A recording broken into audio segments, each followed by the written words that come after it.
Well, everybody, hope you're all doing fantastically well after that one as Leeds United hit top spot over the Christmas period. And doesn't that feel absolutely fantastic, everyone? Merry Christmas. As I've just mentioned, Leeds top of the pile there. And it's more about the general state of the club right now and the general state of our position, which is fantastic. And look, we've been crying out for this for a long, long time. Leeds go top now. Burnley third and Sheffield United second, obviously, and that goal difference proving absolutely massive everywhere. And that's why I'm kind of on the absolute assault when it comes to Leeds United getting as much for their buck as they can. You know, we're dominating teams like we are. Let's absolutely press on the neck. Let's get that third, fourth, fifth goal because we've got it in our artillery. Look at what we're bringing off the bench. Look at what we're bringing off the bench, everybody. Ramazani, Tanaka, Nonto. It's ridiculous. It's ridiculous. And today I am seeing Jack Harrison playing in the Premier League. You know, and that's no slight to Jack, but this is what we're working with. Do you know what I mean? What a team we are working with right now at this level. And obviously the whole rhetoric a little bit earlier on was that, you know, Burnley, did we kind of want that? Probably not, in terms of, because we want to break away, really. That's what we all want. I'm not too bothered about finishing first or finishing second as long as we get up to the Premier League.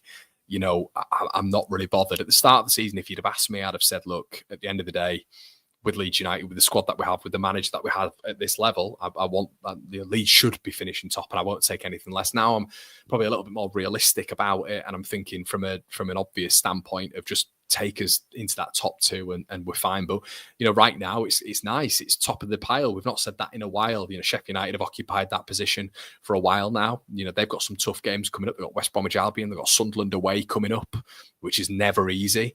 You've got Burnley going away to Middlesbrough, and you've got Leeds United with a game next against Derby County away. So we had the advantage today. We've got the advantage again.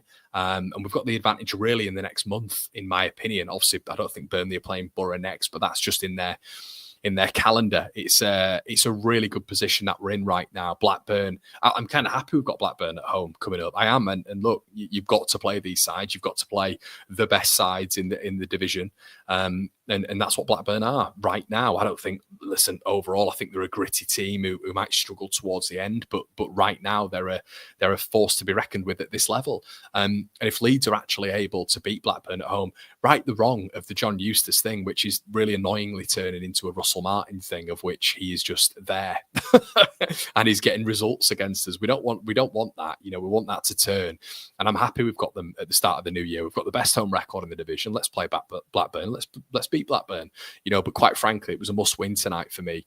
They're not good enough at Stoke City. You saw that at the start of the second half. We were playing into their way a little bit, in my opinion. You know, we started to. It was very, very much percentage ball. Again, it wasn't Leeds getting the ball down on the floor and really playing around with Stoke like I thought we were doing towards the back end of the half.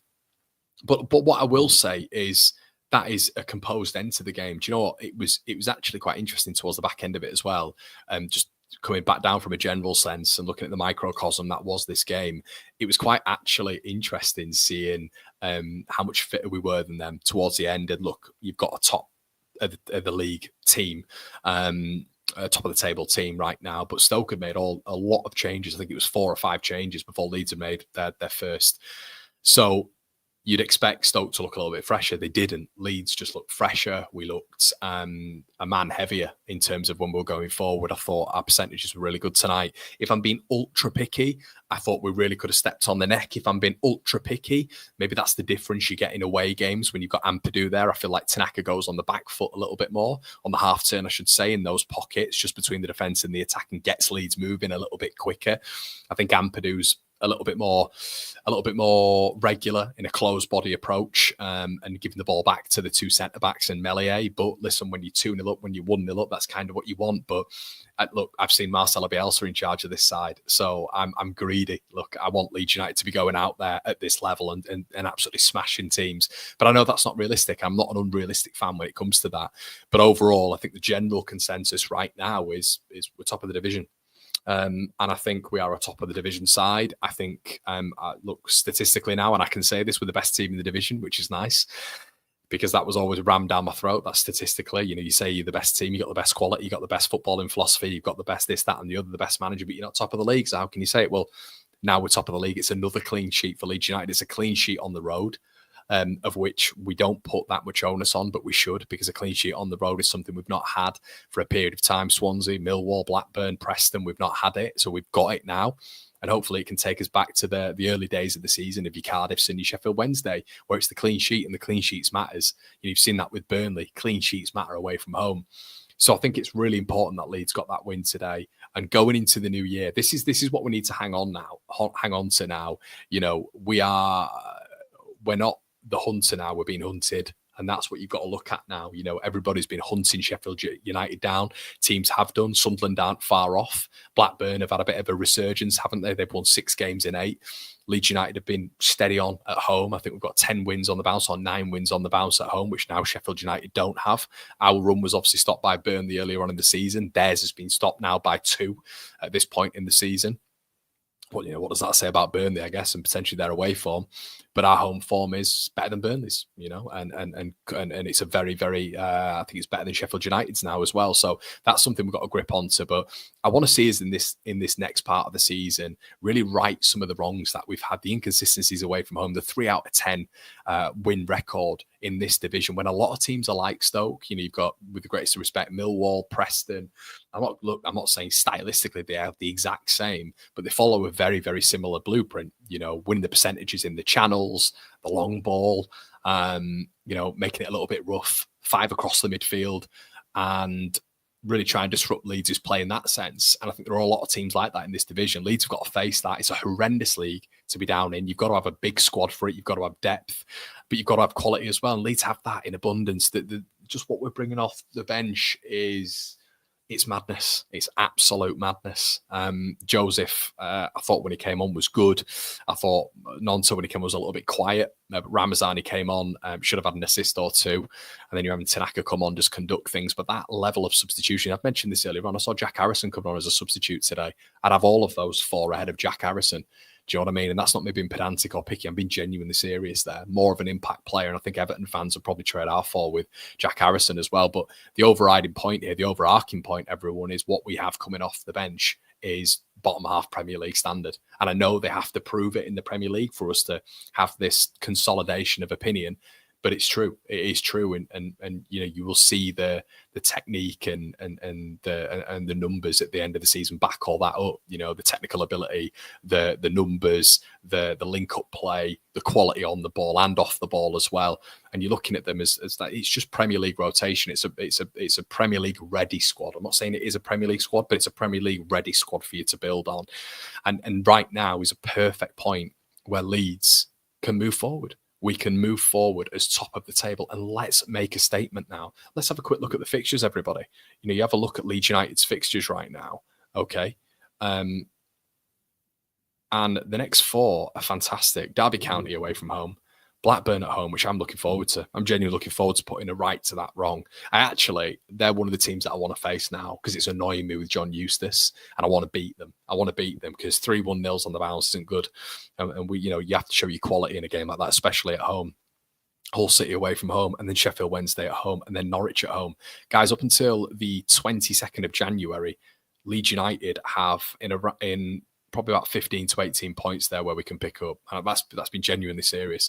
So if you're able to get that points tally, you've then got Leeds going into sort of late Jan, February with a bit of a tougher run. Burnley away, but then you've got Cardiff at home, then you've got Coventry away, but then it's Watford, then it's Sunderland at home, then it's Sheffield United away, then it's West Brom at home, Portsmouth away. But I'm looking at these games right now and I'm thinking, well, if you're the best team in the division, you go and win these games. Simple. We've had a little bit of a blip, in my opinion. I think we've had a little bit of a blip already so far, and that blip can be once again, we'll use that word again, consolidated in our away performances, as we didn't even get to double digits last year in terms of our away wins. And I completely understand that it's not realistic. It's not realistic to just say you win every week, but 3 wins in 10 away games for this Leeds United side just doesn't make any sense when you're winning 9 games on the bounce at home. So that is a huge outlier for us. And unfortunately, in football, you play home and you play away. You play half the games at home and half the games away. So that's the realism of it. And you can't focus too much on your home form. I'm telling you, if the ratio, in my opinion, carries on from like a 3-10, as in 3 wins in 10, Leeds don't go up. But you increase that percentage by a 5, 6 wins in 10, and you maintain that home form, Leeds win the division. I think, because I think that home form the pressure will be eased. You know, you're not having to win absolutely every game at home, but you win most games at home, but you've upped that percentage away from home. I think that's absolutely key right now. So listen, let's talk about the game in particular as well before we get into your comments, everyone. I thought, listen, Melee made a really good save. His reactions were tested. Stoke should have been 1-0 up. I felt in that first sort of spell, it was Leeds getting to grips with the game a little bit, and it was a really good save from Ilan Melee. Ball fed across the box. I think it was Lewis Kumas, Jason's son, obviously, for some of you held a lot. Lewis Kumas fires it straight at Melee, but what was really important is he had to get his feet out from beneath him there. And it was a really quick reaction because the ball was fizzed over extremely quick by Tom Cannon, and it was a good reaction save from Ilan Melee. Good reaction save. And that's what I will say about that one. It's not one of those where you think, it's a basic save. That was a good save from Ilan Melee. I think it was. So shout out to him. But let's start seeing that more and more often because, we've seen too many where, the Preston one, Swansea, we can have a conversation about that. A few away games, Josh Sargent's penalty that went down the middle, where we're having conversations about Ilan Melee in goal away from home. So that was good. I was happy for it, and I'm happy for Ilan Melee that he can be part of that clean sheet. Riot gang, really, who've been absolutely formidable at the back for most of the season. The back two saw a lot of the ball. Strauch and Rodon building up, and they looked effective on the ball. I thought the pass selection was excellent. I thought Joe Rodon's passing is getting better and better and better every single game. Bogle, I have to be sort of open about this one. I thought in the first sort of 20 minutes, his decision making at the back was poor. I actually thought Stoke were getting a little bit of joy on that left-hand side, our right. Defensively, didn't look great. But what I absolutely loved was his inversion. He was doing your Trent Alexander-Arnold today. A little bit of hyperbole, but he was doing your Trent Alexander-Arnold today, where what he was doing is every time Ethan Ampadu had the ball, and we've seen this a little bit earlier on at Leeds United at home, and I can't remember who it was against, Sam Byram was inverting from that left into that central pocket, and what that then means is Leeds have options. Byram was almost acting as a number 10 when Leeds were in possession. Jayden Bogle was acting as another central midfielder every time Ampadu had the ball, and what that means is it splits the lines, and when Jayden Bogle's got it, he's an excellent runner with the ball at his feet. That's natural for a right back, a right wing back, a right midfielder, whatever you want to call him in this Leeds United setup. But the inversion, him in that central space, gave Ampadu and it gave Rothwell the availability to play the ball centrally, a little bit more advanced. But the marking up isn't of Brendan Aronson, who's been taken out of the game by two Stoke players. You've got a free spirit there. You've got a free man in Jayden Bogle, just absolutely tear-arsing through that midfield. And I thought going forward, I have to say he was excellent. Let's move on to the midfield. An interesting balance with Ampadu and Rothwell there. I have to say, after watching Tanaka and Rothwell a lot, I thought Ampadu did well today, but it's different.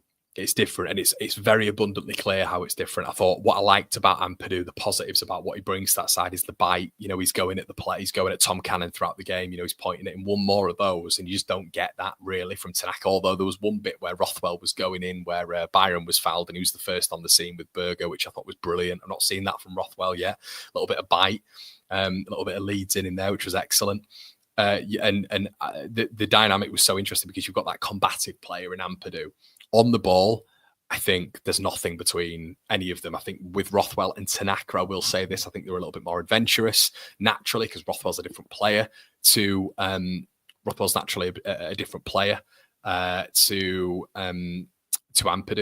But I think when you're looking at Tanaka and Ampadu, I'm still probably preferring Tanaka in there. I just think he's a tempo dictator, and I think there's a little bit more variety in his play. In terms of attacking and going backwards. I think sometimes with Ethan, I think a lot of the time with Ethan, to be honest with you, and we'd be talking last season about Gruev actually being the more adventurous, which was quite scary really, because anytime Gruev did that, he'd almost get a nosebleed beyond the halfway line. Bless him, it's just not his game. But Ampadu is a different player. A more combative player, a reserved player, a conservative player, but a good player nonetheless. Of course, as I keep saying on this, you kind of have to do this, but he's my favourite player. But Tanaka's the best player in the team, and there's no way around that. What he can do with the football in that central space. If any of you have ever coached, if any of you have played central midfield before, if any of you have watched your kids play or your nephews play or whatever, central midfield is the most important position on the pitch. I feel like a goalkeeper is the most vulnerable position on the pitch, of which this is why I constantly ask for Leeds United to do something in that position. But in that central space, it's critical. And what Tanaka does in there is just, I think, ridiculous. He just makes everything look so easy when he's under pressure. Everything's so easy. And I think sometimes on the ball, maybe it looks a little bit more difficult for Ethan. But I think maybe you need that leadership, you need that experience in the side at points, which is why I would still absolutely play for a 4-3-3. If you're asking me again tonight who was the better midfielder, I'd say Rothwell, just basically because he gets us going. I think anytime Leeds looked a little bit lateral in the first half, a little bit sluggish, and we couldn't really get into our game. You guys know how it is when it's sort of side to side a little bit, and you kind of need an injection at some points when you can't find Brendan in that number 10. Rothwell will get the ball and he'll just drive, and you'll see him drive, and he might not absolutely cut through the midfield or the defence or do anything, but what he'll do is he'll normally just enact a little bit of a 5 to 7 yard sprint through that midfield, and it creates space because the Stoke City players come out to Rothwell, and he's good enough with his feet to jink left, jink right. He's got excellent balance for a midfielder. So his decision making's, he never loses the ball. His decision making's excellent. So the whole overarching point again is Farke's got a massive decision on his hands. Does he go with Ampadu for away games where you need that leadership, you need that grit, you need that determination, you need that captain ultimately, or does he switch to the more sort of vavavoom Tanaka in there? Tiger Tanaka, of which merch is available, guys. Link in the description below. If you want to get your friends and your family some New Year presents, it's all available now, nice and restocked. And you've got Ampadu in there. It's a good conversation to have, a really good conversation to have. Keep getting your comments in, everybody. We're going to get into them, of course, as well. Don't worry about that. But yeah, let's have a little chat about going forward as well. Brendan Harrison was happy with him tonight. Look, fundamentally, I will, as a football fans, some of you like Peru, some of you like Joseph in terms of a footballer, what they do, their percentages, their style of play. Some of you enjoy Peru, some of you enjoy Joseph. Some of you will like Aronson. For me, I really do think Brendan's been excellent. Sometimes it's a little bit laboured on the ball. Sometimes when Leeds have a transitional moment, let's say when you've got Solomon who's just on the line of the defender, and that pass can be made instantaneously first touch, Brendan will make 1, 2, 3 touches and then play the pass. And I think it's a confidence thing a lot with him, because I noticed earlier on in the season he was passing the ball a lot quicker. But listen, off the ball, as I say, he's got all the attributes you want in a midfielder. But I think there is a reason we were playing him left mid at the start of the season. And look, there was a reason that Leeds were willing, not willing as such, but obviously that loan conversation last season, of which it didn't quite work with Leeds. But Rutter came in there and he was exceptional, wasn't he? But he is naturally a downgrade to Rutter, in my opinion. And I think Leeds in the transfer window can get an upgrade there when we've had Rutter. However, if we're just judging him on this game, I thought he was decent. I thought he was decent in the pockets. It's just that natural ability to maybe have that flair in that number 10 that he just doesn't have. You know, a technician has the flair to be able to do things quickly and has an eye for a pass. However, Brendan did have an eye for a pass for the first goal, and which I actually thought was a lovely, lovely ball through. Now, if he can develop this into his game, and we said this pre-match, everybody, if he's doing this more regularly, right? Got an assist tonight. Got a goal against Oxford. I think he got another assist against Oxford. But if he can continue doing this and doing this and doing this, you've got the manager who's come out and wanted a number 10, right? He wanted a number 10. That was abundantly clear. If he's able to just prove and get assists and get goals and contribute in other ways, then it's forcing Leeds to make a bit of a decision. He's got to put his name in the almost "you can't take me out" sector that we know other players in this team are at. You know, your Ethan Ampadu's rode on Strauch. He's got to put his name in that conversation. You can't take me out, mate. And if he does that in January, Leeds might not think that they need to do a number 10. And that's really important for Brendan's career and potentially Leeds United if he continues to improve. But that's the bracket he's in right now. It's improvement. And if he can improve and improve, brilliant. Will he ever be a technician in there? The flair that you see some players in that number 10 and they're available out there as well, especially as Premier League loanees. I don't think he will. But Brendan does offer something. And I massively respect that. He does offer something. And some of you guys might minimalize that and say, look, it's not good enough in terms of the on the ball stuff. And I'd probably agree, but the off the ball stuff can't really get unnoticed. But is that all you can have really with a number 10 would be my question back to that. Okay, so let's get a little bit further forward and then we'll get into your comments, everybody. So we had Ramazani there, didn't we? Who came on, Nonso, as we say, on the substitutes. But I thought Solomon had a really good game again. Just numbers, percentages, lovely on the ball, good balance, and he's growing into it, really growing into it. And I have to say, I didn't expect it with him. I didn't expect the arc. I thought there'd be constant injuries, and touch wood, that doesn't happen. But I think Solomon's really growing into it. And I wouldn't be starting anybody else at this moment in time. And I've always said that Ramazani is one of your best players and he's on the bench. And I thought when he came on, he still looked lightning. He's going to be the problem because can you really keep him out the side? You know, the nigh on £10 million signing, who is he's a very decent player. We know that, but Solomon's playing well. But Solomon is the lone player. Who are you invested in for the future? It is Ramazani, you know, and that, I guess that comes back to the Rothwell conversation as well, isn't it? Is who are you investing in your future? Are we going to go out and buy Solomon next season?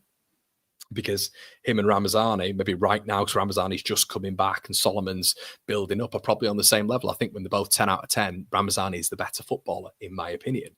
But, you know, you're investing in your future, aren't you? We're going to go out and get Solomon? I don't know. It's a conversation to be had. Do I think we'll go out and get Rothwell? I do. So I can kind of understand the progression there. Solomon are probably a little bit of a trickier one, whereas Rothwell's probably a little bit surplus to requirements at Bournemouth.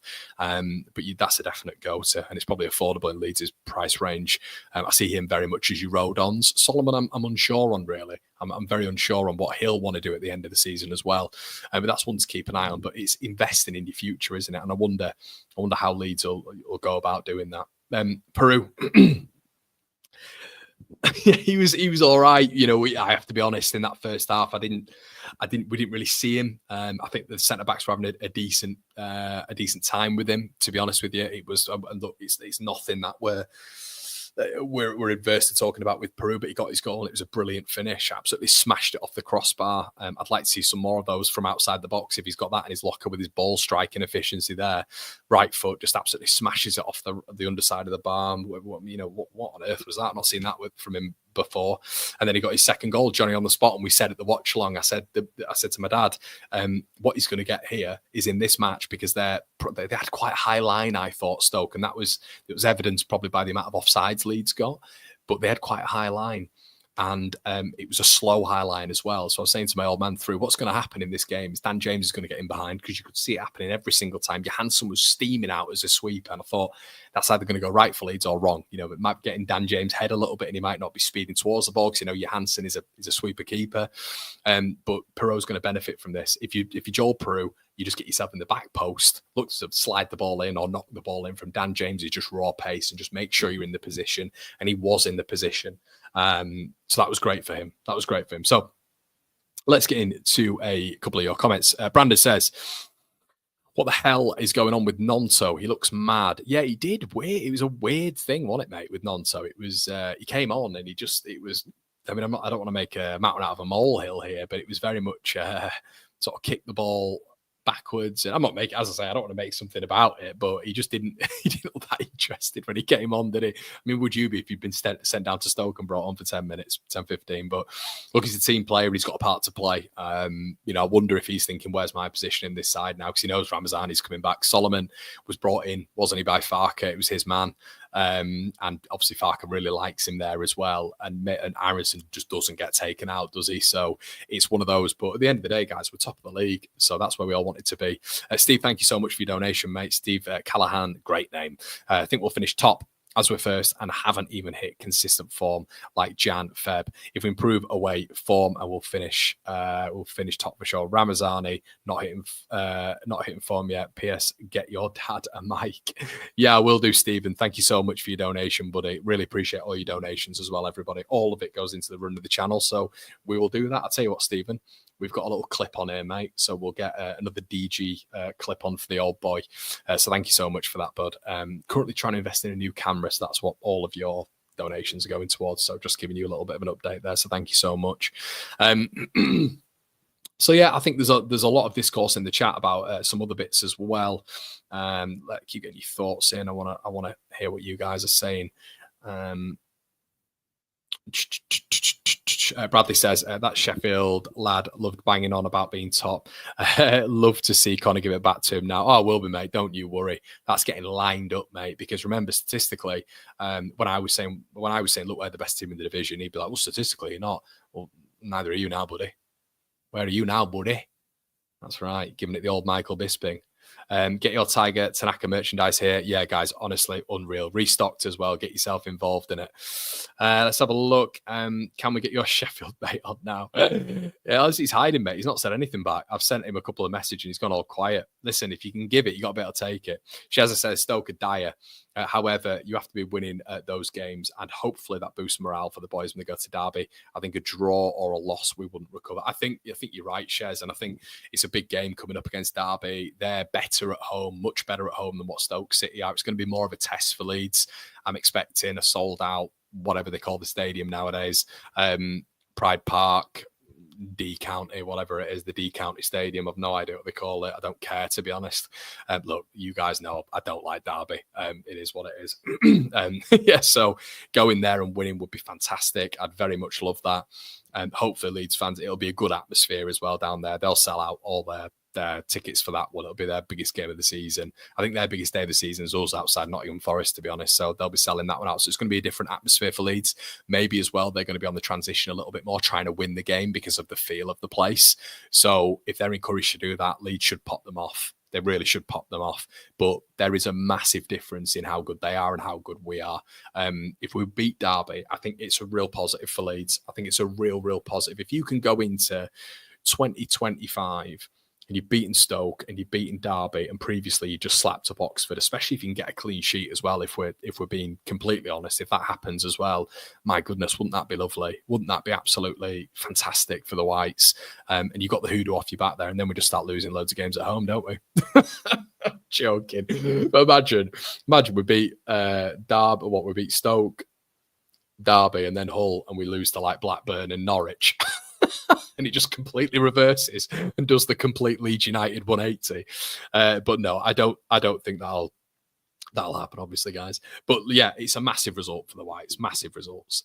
Keep any comments in. Bielsa's niece has disagreed. If you'd have told me that we can keep the same home and away form for the second half of the season, I'd take that. Now, fair enough, Bielsa's niece. I disagree with that, just purely on the basis that obviously we're top right now, but the form of the other two was drastically increasing home and away over their past sort of 5 to 8 games. And look, if that was a continuation, if their away form was to continue and their home form was to maybe gradually get better, but just not as good as ours, which is exceptional, but to gradually get better, the points tally would tell you that they're going to finish above us. So, I mean, 3 games in 10.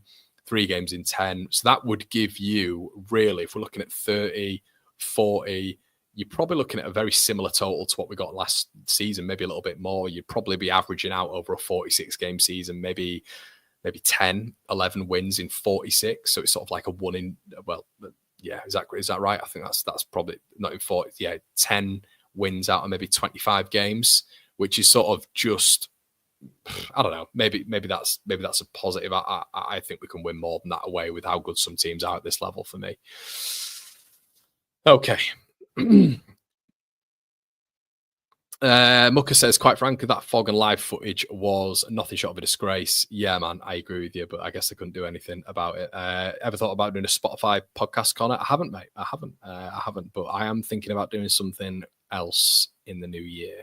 Keeping this, but yeah, doing some other bits as well, some additional bits, which maybe on a generic stance. Aragon says, I wonder if Blades are all saying Wilder out after a horrible loss at home. Well, they lost pretty nicely as well, didn't they? Niall, shout out to you, Niall. Great Irish name. Nearly as good as Conor McGilligan, eh? Connor, who is your front four at the moment? I would say, mate, if I'm... I can't do this now. I tell you what, because it's meritocracy and he got an assist today, didn't he? And I thought in the second half he was all right. Well, do we keep Aronson in there because I'm feeling Christmassy and we're top of the table? No. No. If you're asking me for my heart and my head, my heart, I'm still saying sort of, I'd love to see Solomon in that 10. Solomon in that 10 on Onto in that 10, Ramazani wide left and James wide right. And Joseph up top. That would be it for me. But yeah, mine that I would go for would be I'd go. Yeah, I'm stuck on with that. That's what I'm going. You asked the question, mate. I'm not putting it on you, but that is it. Yeah, that's what I'd be starting with. Then I think Peru comes on, tired legs, excellent. You've still got Aaronson to come on, tired legs, excellent. Love that at this level. So basically, I'm taking the ones who've done well today out, and I say that everything's based on a meritocracy. So who's the biggest hypocrite here? Mr. P says no Piro, no party. Definitely, mate. Definitely. Brandon says, why don't you make a shared channel with all the big Leeds YouTubers, like all the Sidemen Blueprint? It's not kind of my thing, mate, to be honest. I'm you guys know I'm a bit of a lone ranger of this sort of stuff. I'm quite probably unique in this space, maybe in a bad way. I don't know. I think it's a good way, but I've always sort of kept in this Leeds space my circle quite close. Yeah, and I've always just been a bit like that, just because I know these people. Do you know what I mean? I know them. So yeah, it's just like being on there with your friends, really. But I'm always subject to getting other people on, of course. On the Patreon, we do a live stream most weeks as well. It's great to speak to people on there. Ben says, do you think Joseph ends the season with more than 10 plus goals, Connor? It's a bit of a heavy one, mate, to be honest, because do I start talking about Joseph again? Look, I wasn't just saying it tonight. My old man, who a lot of you prefer to me, I barely said anything about Joseph tonight, and he was talking about Joseph for the entire game. Peru was Johnny on the spot tonight and brilliant. But I even thought when you saw Joseph come on for 12 minutes, I thought he was everywhere and he was combining and his percentages looked good. Strike on goal, just wide. I just thought he looked good when he came on. I think to judge him, you've got to give him an equal amount of minutes, and it's just not going to happen. He's just going to come on fleetingly, and you're going to get a lot of the fan base just saying he's shite, get rid of him. So, when Peru scores, you're flogging a dead horse, really. And I'm happy for Peru, by the way. I want Leeds to go up. If Peru scores another 20 goals and Joseph doesn't get any more goals and doesn't get a look in and whatever, that's absolutely fine. I'm not Joseph FC. I'm Leeds United, football club at the end of the day. So look, it is what it is. Farke's going to pick what he's going to pick. Aaronson, I said at the start of the watch on, I said, Aaronson, you've got to prove it today and you've got to continue proving it away from home because you've not been good enough. Peru, I don't think has been good enough for a while now. He wasn't involved in the game really today, but at the end of the day, he scored 2 goals. So it's a difficult one to argue, mate. I like Joseph. I like him. I just do. And a lot of people think I've got this narrative with him. I don't know what narrative have I got. He's a child. I've not got an interview from him or anything like that. I don't know him. I just rate him. I think 9 times out of 10 he does the right things on the pitch, and that 10th thing is scoring. So yeah, I don't know, mate. I think it's a good conversation to have because Leeds have got options, and if you've got options, especially with where we are in the division, bringing Tanaka, Nonto, Ramazani, and Joseph off, you're in a fantastic position. So if Joseph's to come off the bench, I'm not going to cry about it. There's no point in crying about it. It's what it is. I'm just going to support it. But yeah, listen. You guys know what my preference would be, but it's what it is. Okay. Connor, who wins, Aspinall or Jones? Aspinall batters him, mate. Eating humble pie tonight. I am, mate. I predicted a loss, a draw. Glad I was proven wrong. Hope you split the G yesterday, Connor. I did indeed, mate. Yeah, thank you so much. Mr. Pete says, I think we could do with a number 10 as Aaronson competition. I agree with you. Carl says, Connor, a lot better than tonight and more of that away form, home form tonight as well. Just needs to take that to Derby as well. Great result indeed, mate. Indeed. Trev says, hi, Connor, great performance. Merry Xmas, you too, my man. You too. The energy Joseph brings needs to be utilised. Yeah, man, 100%. My name, Jeff, says, Peru flatters to deceive. Would love a top level 9. Yeah, and I guess that's going to be the conversation, isn't it, guys? It's going to be going into Jan. What the Leeds do. Some of you want a 9, but look, if you want a number 9, you're gonna have to boot a certain dude out the door, which I don't think is going to happen. Thoughts on Melee tonight? It's a Sinister Gaming. Yeah, good save, good first save, but he had nothing to do, did he, mate? He had nothing to do. He had absolutely nothing to do. Trev, we'll be getting into that a little bit later on, mate. Don't you worry. But guys, thank you so much. It's been nearly 3.5 hours of content. Niall says as well, great answer, Connor. We have the same front forward. Just you have Manor in the 10 large on the right. Either way, it suits me. Yeah, man, 100%. But yeah, we're going to leave it there, everybody. Thank you so much. Make sure you check out make sure you check out the content. We're going to be back tomorrow. We're going to have your 3 things that we learned at about 10 a.m. tomorrow. So join me for that one. We're also going to have the full time with Connor, where we go over all the weekends. Is it weekend? I think it is weekend. We'll call it weekend. Who cares? The weekend results. But guys, Leeds top of the table. Absolutely fantastic. Thank you so much for joining. Really, really appreciate all of you being around here. Join me tomorrow. Happy Christmas and a happy new year if I don't see you all. Guys, it's been a pleasure. See you in a bit.